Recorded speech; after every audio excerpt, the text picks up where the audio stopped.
आज आपण आळूची वडी कुरकुरीत व चांगली एक नंबर चविष्ट अशी आळूची वडी बनवणार आहोत।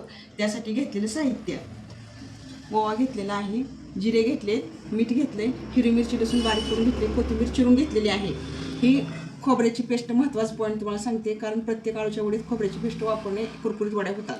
हळद, सोडा आणि आळूची पानं आणि 2 वाट्या बेसन घेतलेलं आहे। तर आपण आळूच्या वड्या मस्तपैकी अशी बनवणार आहोत। बेसनमध्ये ओवा टाकून घेणार आहोत, जिरे टाकून घेणार आहोत, चवीनुसार आपल्या मीठ टाकून घेणार आहोत, नंतर हळद, सोडा थोडासा टाकणार आहोत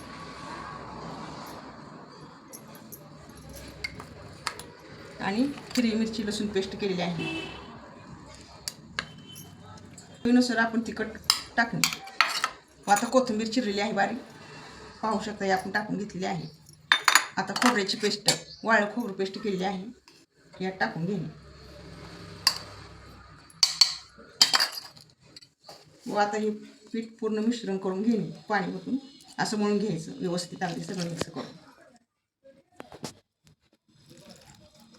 आपलं तयार झालेलं आहे, बघू शकताय। जास्त पातळ पण नाही, जास्त घट्ट पण नाही, अशा प्रकारे पीठ मळून घ्यायचं आहे आणि त्यानंतर त्यात तीळ टाकायचे आहे, असं करून घ्यायचं आहे पूर्ण।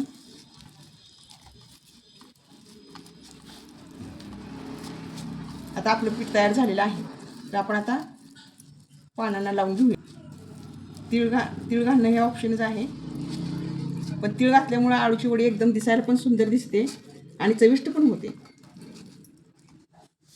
आपलं पीठ तयार झालेलं आहे, तर आळूच्या पानांना आपण लावून घेऊया। कशा प्रकारे पानांना पीठ लावायचं हे तुम्हाला सांगते। असं पातळ असं लावून घ्यायचं आहे पीठ त्या आळूच्या पानांना पूर्ण, जास्त जाड लावायचं नाही, पातळ लावायचं असं। आपण आता ह्याच्यावर दुसरं पान ठेवणार आहोत आणि महत्त्वाचं म्हणजे आपण पानं स्वच्छ धुवून घेतलेली आहेत, पाहू शकताय। एकावर एक 2 अशी पानं ठेवून असे भरून घ्यायची।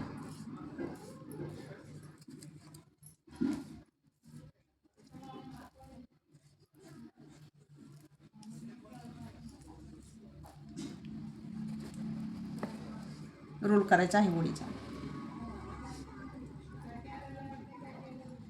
पाहू शकता। ही आपली वडी तयार झालेली आहे, पूर्ण तयार झालेली आहे। तर आपण ह्या उकडायला ठेवणार आहोत। त्यासाठी इथं पाणी ठेवलेलं आहे, चाळणी ठेवलेली आहे, त्यावर आपण असं कापड टाकणार आहोत, ज्यामुळे वड्या चिटकले जाणार नाही, पाहू शकताय। सुती कापड ठेवलेलं आहे, त्यावर असे वडे ठेवणार आहोत आपण।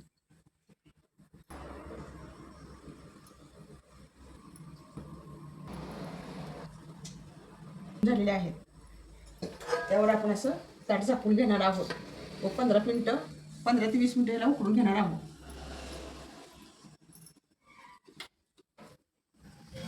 आपले वडे आता उकडून झालेले आहेत, तर पाहू शकतो आपण उकडलेत का नाही व्यवस्थित। एकदम मस्त अशा वडे उकडले गेले आहेत बघा, एकदम छान पैकी।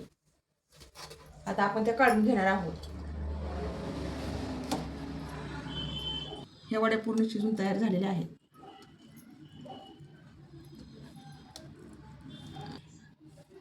आपण वड्या अशा कट करून घेणार आहोत तळण्यासाठी।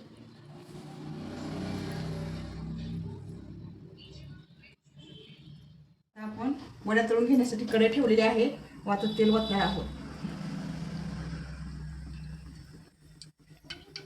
टाक करून घेतलेले आहेत वडीचे, पाहू शकताय। एकदम असे तळल्यानंतर कुरकुरीत होतात हे असे केल्यानंतर।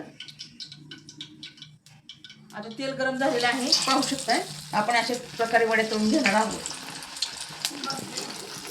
पूर्ण तळून तयार झालेले आहेत, पाहू शकताय। एवढ्या मस्त आणि कुरकुरीत अशा तळलेल्या आहेत आपण, आणि कलर पण एकदम ब्राऊन चांगला आलेला आहे, बघू शकताय।